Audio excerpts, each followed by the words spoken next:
മക്കൾക്ക് നാളെ എന്ത് സ്കൂളിലേക്ക് കൊടുത്തയക്കുന്ന ആലോചിച്ച് തല പുകയുന്നവരാണോ നിങ്ങളും?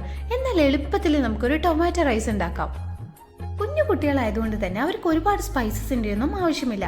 അപ്പോൾ വേണ്ടത്ര നമുക്ക് ടൊമാറ്റോ എടുക്കാം, ഒരു ഉള്ളി എടുക്കാം, ഇഞ്ചി വെളുത്തുള്ള പേസ്റ്റ്, മല്ലിയില, അങ്ങനെ ഇതെല്ലാം എടുത്തിട്ട് ഒരു സ്പൂൺ നെയ്യും ആവശ്യത്തിന് ഓയിൽ ഒഴിച്ച് പട്ട, ഗ്രാമ്പു, ഏലക്ക ഇതിട്ട് പൊട്ടിയ ശേഷം ഉള്ളിയിട്ട് നന്നായി വഴറ്റുക. പിന്നെ തക്കാളി നമ്മൾ പുളി കുട്ടികൾക്ക് എരിവ് വേണ്ടെന്നുണ്ടെങ്കിൽ തക്കാളി കൂടുതൽ ഇട്ട് കഴിഞ്ഞാൽ പുളിൻ്റെ ടേസ്റ്റ് കുറച്ചുണ്ടാവും. അപ്പോൾ അത് കുട്ടികൾക്ക് ഇഷ്ടപ്പെടും. അതിലേക്ക് ഇഞ്ചി വെളുത്തുള്ളി പേസ്റ്റ്, മല്ലിയില ഇടുക. അതിന് ഒരുപാട് മുളക് പൊടി എരിവ് ഇഷ്ടമല്ല, അതുകൊണ്ട് കുറച്ച് മുളക് പൊടി ഇട്ടുള്ളൂ.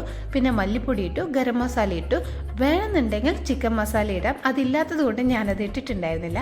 ഒരു ഗ്ലാസ് അരിക്ക് 2 ഗ്ലാസ് വെള്ളം, ഈ അളവിലാണ് നമ്മൾ ഒഴിച്ചിട്ടുണ്ടായിരുന്നത്. പിന്നെ നമ്മുടെ ബിരിയാണീൻ്റെ പ്രോസസ്സാണ്. അത് വെള്ളം എല്ലാം ഡ്രൈ ആയി അതിന് ശേഷം കുറച്ച് മല്ലിയിലേക്ക് ഇട്ട് നമ്മുടെ തക്കാളി ചോറ് അടിപൊളിയായിട്ട് കിട്ടും.